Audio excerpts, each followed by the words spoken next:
Bonsoir à tous, bienvenue dans 60 minutes BFM, votre grand rendez-vous d'actualité. L'événement du jour, c'est bien sûr ce passage dans l'année 2026, ce réveillon du Nouvel An.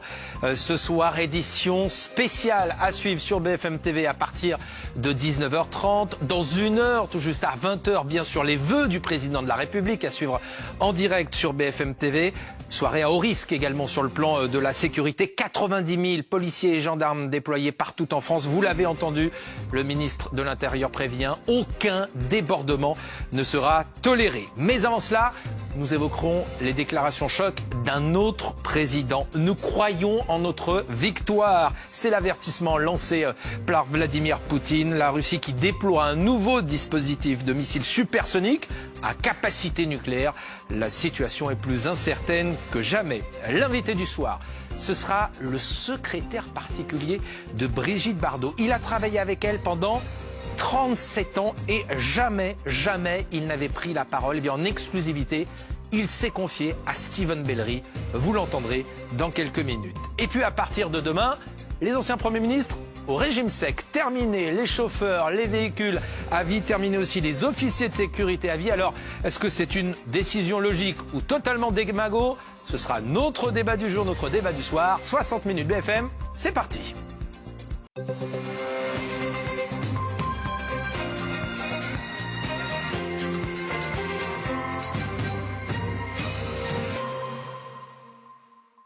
Vous êtes bien sur 60 minutes BFM, une soirée particulière bien sûr en ce réveillon du jour de l'an. Et regardez, eh bien c'est l'image du jour puisque certains pays sont déjà passés en 2026. C'est d'ailleurs le cas de toute l'Asie. Voici ces images de Taïwan avec de fabuleux feux d'artifice. On en a vu tout au long de la journée. Ce sera dans quelques heures pour nous encore.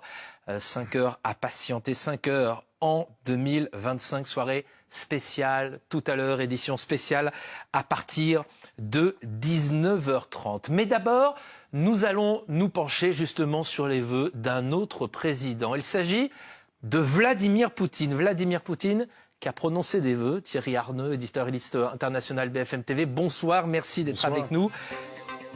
On va le voir, des mots extrêmement forts prononcés par le président russe. Avec nous en direct, nous aurons aussi le général Olivier de Bavinkov, ancien chef d'état-major de la force internationale de l'OTAN. Mais d'abord, ces mots de Vladimir Poutine. Je félicite tous nos soldats et commandants pour la nouvelle année.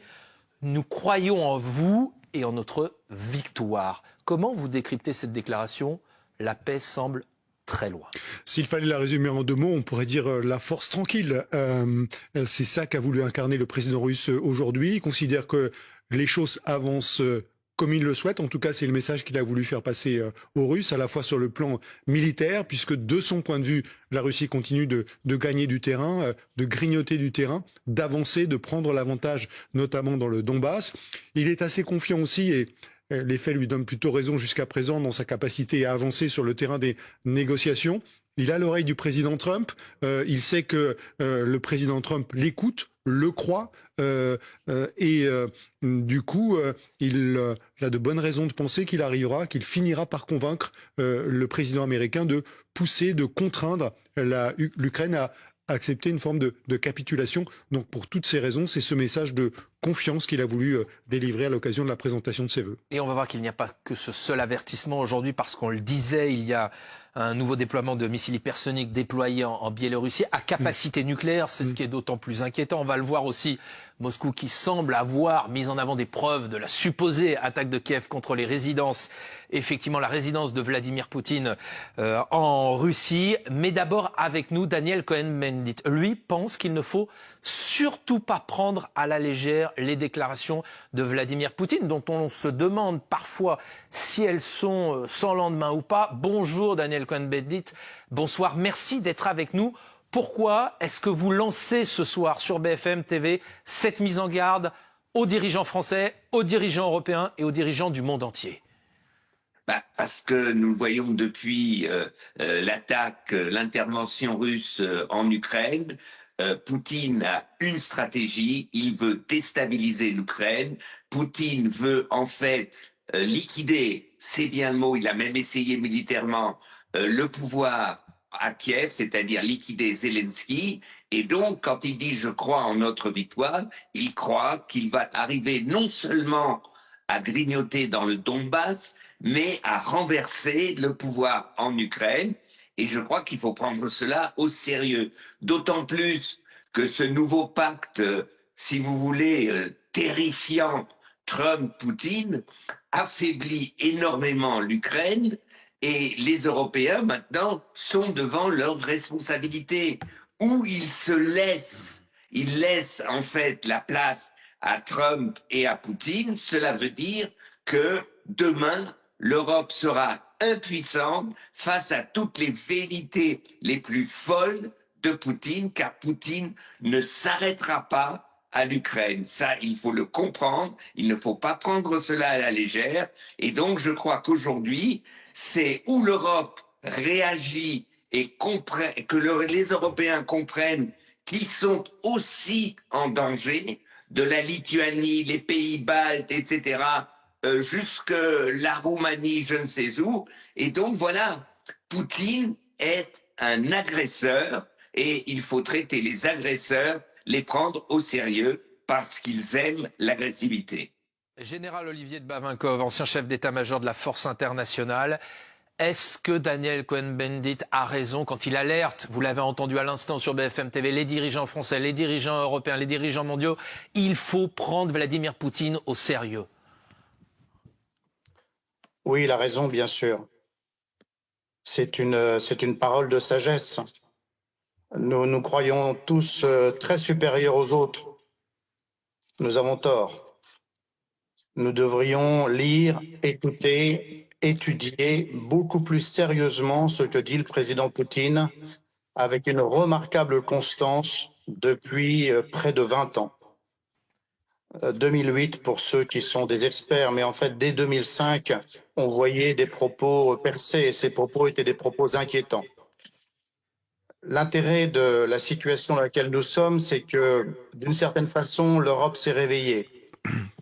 Elle s'est réveillée lentement, elle s'est réveillée avec des réserves, mais elle s'est vraiment réveillée et elle doit devenir adulte.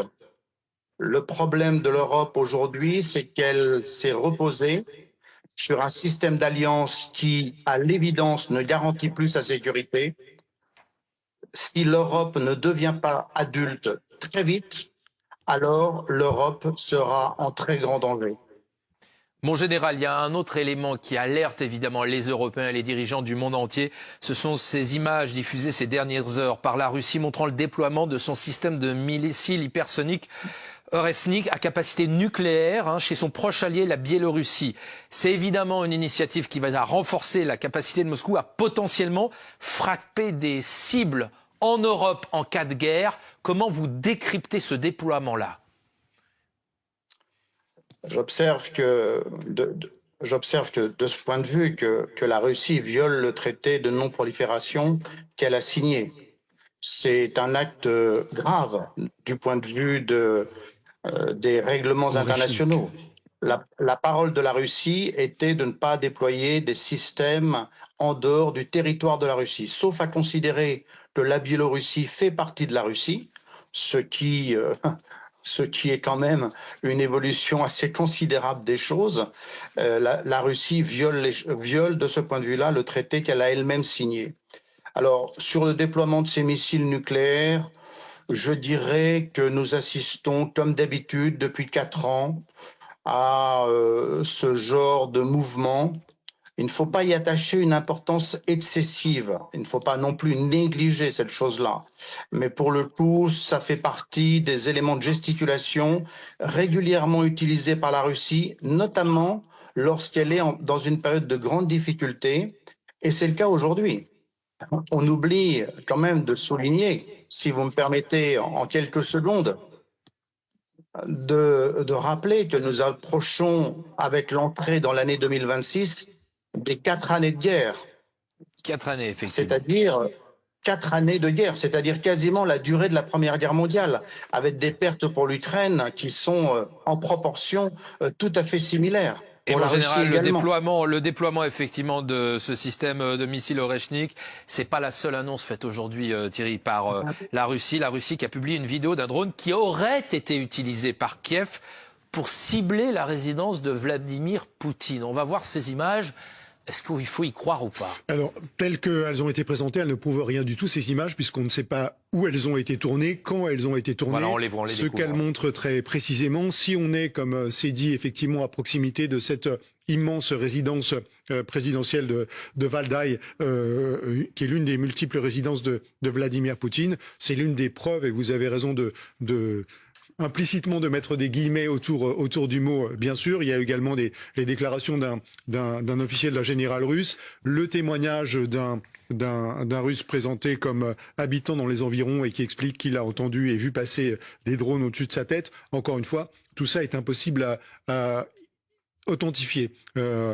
Les services occidentaux ont expliqué qu'ils n'avaient décelé aucun mouvement de cette nature.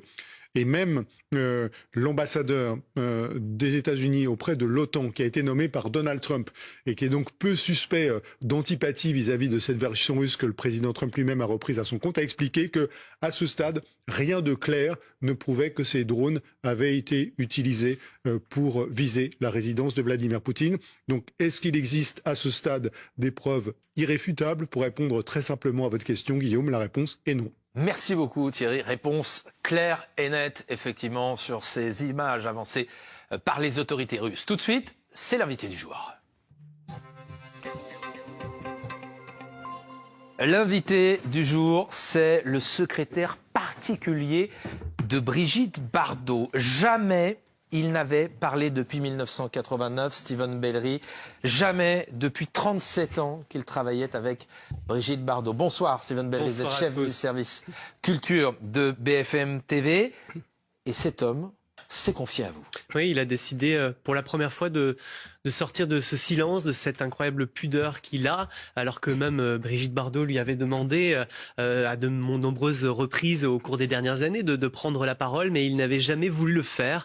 Aujourd'hui, 3 jours après la disparition de la fondatrice de la fondatrice qui a donné son nom, de sa fondation, pardon. Eh bien, il a décidé de sortir de ce silence pour évoquer la mémoire de Brigitte Bardot, pour raconter sa bébé également, celle qui n'était ni la militante, ni l'actrice, mais sa vision de Brigitte Bardot. Alors avec vous, à vos côtés, il y a Adriana Ansernegro, directrice des affaires publiques de la Fondation Bardot. On verra que les dons continuent d'affluer depuis le décès de Brigitte Bardot. Et à nos côtés aussi Henri Guénon, ancien conseiller spécial de Nicolas Sarkozy à l'Élysée. Bonsoir, vous allez nous suivre tout au long de cette soirée, puisqu'après il y aura bien sûr la soirée consacrée aux vœux présidentiels. Témoignages exclusifs, plusieurs extraits. On va commencer notamment par celui qui parle de la bébé intime. Oui, en tout cas, celle que peut-être certains ne connaissent pas, c'est-à-dire une Brigitte Bardot qui, oui, certes, a défendu les animaux, mais donné de son temps, donné de son argent aussi à des inconnus, à des gens qu'elle allait visiter, des tropéziens, des tropéziennes notamment, ces dernières années. C'est ce que nous raconte Franck Guillou. On reproche toujours à Brigitte de s'occuper des animaux et pas des gens, et ce qui est complètement faux, sauf que les animaux, c'était son combat officiel, et s'occuper des personnes nécessiteuses, elle disait ça, c'était mon combat privé.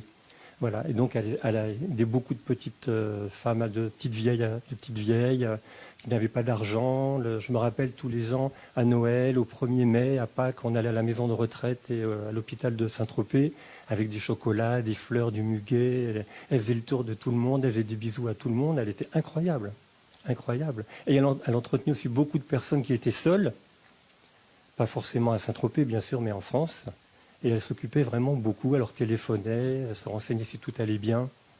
Elle a fait beaucoup de choses, Brigitte. C'est-à-dire qu'elle donnait vraiment de son temps, de son argent à des gens de son entourage, à la communauté de Saint-Tropez. Elle a soutenu beaucoup de choses. Quand elle avait sorti son livre initial bébé, on est allé donc présenter le livre en Roumanie. Elle a demandé à ce que toutes les royalties soient reversées aux orphelins en Roumanie. Et donc tous ces combats, elle a préféré les cacher, les garder pour elle. C'était son combat à elle privé. Voilà, ça ne regardait personne. Les animaux, c'était son combat officiel. Le reste, ça ne regardait personne. Tous les jours, elle passait tous ses après-midi à la guérille à répondre à du courrier. Il y a des gens qu'elle ne connaissait pas. Hein. Elle ouvrait son courrier, elle le lisait et elle répondait. Alors des fois, c'était 2 lignes. Des fois, quand ça la touchait beaucoup plus, ça pouvait être une lettre de 2 pages. Elle appelait les gens Quand les gens, par exemple, lui écrivaient leur détresse, elle leur téléphonait. Et ça les aidait beaucoup. Ça les surprenait déjà, parce que souvent ils ne croyaient pas que c'était elle au bout du fil. Et puis voilà, c'était